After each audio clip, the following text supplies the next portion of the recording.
Hi everybody, my name is Crystal here. I am sitting down with Frederick Curtis II, who is the author of a memoir on Love and Life. Please don't mind my copy. I've been reading it everywhere. So we're just here to kind of talk about the book, talk about why you wrote it, talk about some of the content and kind of where you're going to go from here. So yeah, is there anything you want to kind of start off and let people know about you just first off so they can get an idea of who you are, where you came from? Yeah. Well, she said my name is Fred. No, I'm from Georgia. You'll probably hear my accent throughout this time that we're here together. But yeah, I graduated from the University of Maryland Law School a few weeks ago right now, which I'm really thrilled about, having a chance to rest and actually enjoy life instead of reading all the time right now. So that's good, and getting ready to go to seminary at Emory University in Atlanta. So kind of getting a little bit of break, getting a little rest, and just trying to spend some time seeking the Lord. Okay, so you wrote this book before you graduated, or during you being in graduate school? I wrote it during law school. Oh wow. Yeah. Okay, so you just didn't have enough to do. I did. I actually started on it. It's crazy how it happened. I was always a writer. I've always been a writer, but I never thought, hey, I'm gonna write a book. So I was talking to my pastor's wife one day, and we were just having a conversation, and she was telling me, oh, all the stuff you've been through, you should write a book. And I just said, yeah, I'm gonna do it. And that's just kind of the person I am. Okay. If I say I'm gonna do something, it can be on the whim. Wow. I try to keep my word. So I was in Africa one summer doing an internship, and decided, hey, I'm in this, beautiful place, where my roots lie. I'm gonna start writing a book. And 2 years later, it was out, and it's real.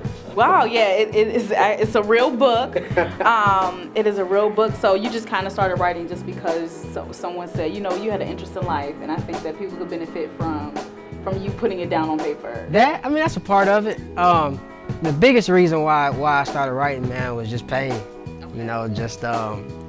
Just a lot of things in life had just accumulated and just kind of had me feeling weighty a lot of the times. And my faith also played a role in that, rather than just going about life and having these different circumstances and events that I had been through kind of weighed me down. The Lord started working, Christ started working, and some of those things were starting to go away. I was starting to deal with it a little better. And I wanted to make sure I got all those emotions, I got all those feelings and insecurities on paper, because I know there's so many other people out there like me who have, going through a lot of the same things, a lot of the same struggles. And, I thought it'd be a good instrument and a good tool to help people, through whatever it is they're going through in life. So you actually mentioned in the book that because of your faith, you were able to go from defining yourself through pain and loneliness into love and life. Yeah. How did your faith play a role in you actually making that transition? Because for some people, that's if you think about somebody that's not born in the church or raised in the church, right, you saying that doesn't have any kind of connection to real life. Right. So for me, and that's key, because I didn't really grow up in church. Like my mother, I went to church as a youngin'. As a real young kid. And then as I got older, just didn't have to go, so stopped going.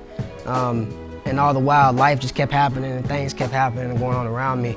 And so when I say, first of all, when I talk about love, the primary thing that I'm talking about is Christ, the love of Christ and the gospel and what, he did for us on the cross.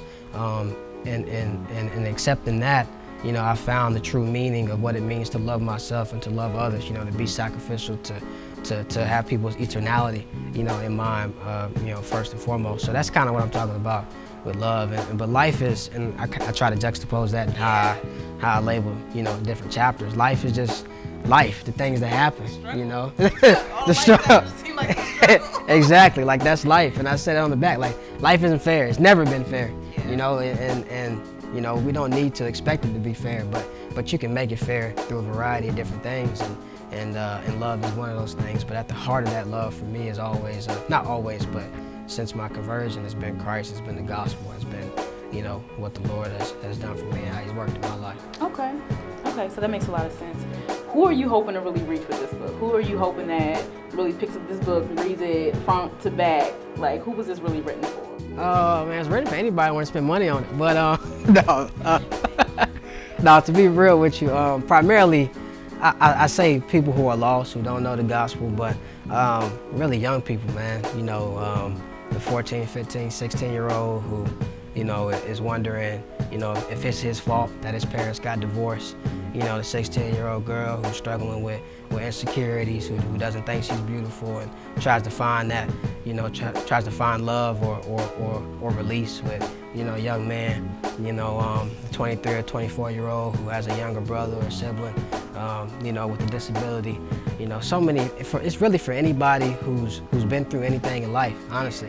And even though I wrote it for younger people, you know, it's for older people as well. You know, it's a constant reminder for me and hopefully for other people that regardless of what life throws at you, the Lord is always there to kind of reel you back in and catch you and pick you up. So.